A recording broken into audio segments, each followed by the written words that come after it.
Amoy na ang problema siya kay bago pa sa langan sa pagpugasugod parte sa campaign nga di sa dagat. Ang kanako concentration is more on the livelihood na ikahatag ko sa mga coastal residents. Pero apil na isab gyapon nyo ng pagprotekta sa kanato dagat, labi na nga sa sige ang kanami campaign sa dayon na may fishing. Tapos basta hamok pa ang problema, bisan ganin din sa sewage culture, nabisuda ang navigasyon ng mga pambot, pagkanto sa suwa, pagkanto sa gamot. As iyan dahil sa kanato mga fish cages, na kinanglan i-manage kayo nato, mintas di pag madamage ang kanato dagat na sa mga.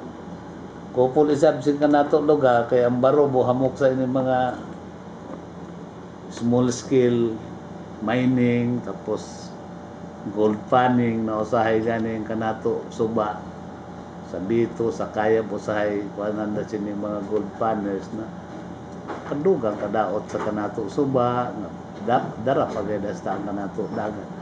Pero yang kanami pagapabantayan pirmi nga ni sa paan na mga pulis. Mintas wa pagayad nato madibilap ang bugak hasta ang bito pagapabantayan na namin, pero kapit na namin yan sugdan gayod ang pagpadibilap siya kaya yan ay kanami ang preparation for that project. Ayan.